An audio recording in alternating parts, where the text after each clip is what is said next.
Ndugu wananchi, upande wa mradi huu wa daraja, ninafahamu mmeteseka kwa muda mrefu sana.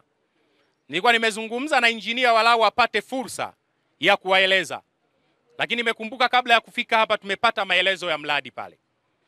Taarifa tuliopewa, mradi huu ulipaswa kukamilika mwezi uliokwisha, mwezi wa 11.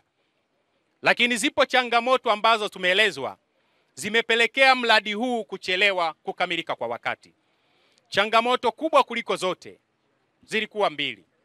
Changamoto ya kwanza ilikuwa ni kuondoa miundombinu hii ya watu wenzetu wa TANESCO.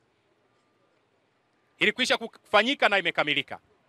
Lakini changamoto ya pili ilikuwa ni kuiweka sehemu sahihi baadhi ya miundombinu ya maji ambayo iko chini ya ardhi hapa tuliposimama. Hii imekuwa kazi ngumu na ndio imekuwa kikwazo kwenye kukamilika kwa wakati mradi wetu huu. Nataka niwapongeze serikali kwa sababu imeendelea kumbana mkandarasi pamoja na changamoto ya ucheleweshaji wa utoaji wa miundombinu hii ya maji. Lakini hapa tulipo si pabaya.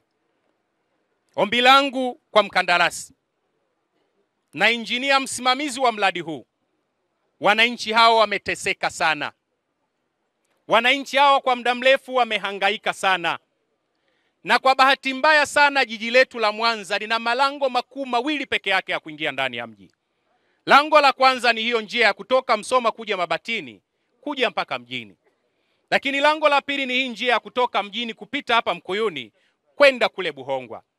Inapotokea changamoto ya mradi kama huu umechelewa, maana yake tunazifunga shughuli za uchumi ndani ya jiji letu.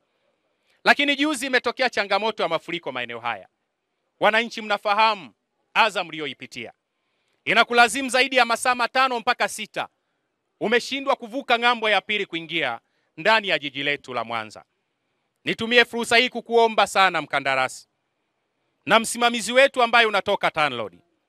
Maelekezo niliyopewa, maelezo ambayo yako ndani ya maandishi, ni kwamba mmetoa muda wa nyongeza kwa mkandarasi anayejenga daraja hili mpaka tarehe 28 ya mwezi wa kwanza.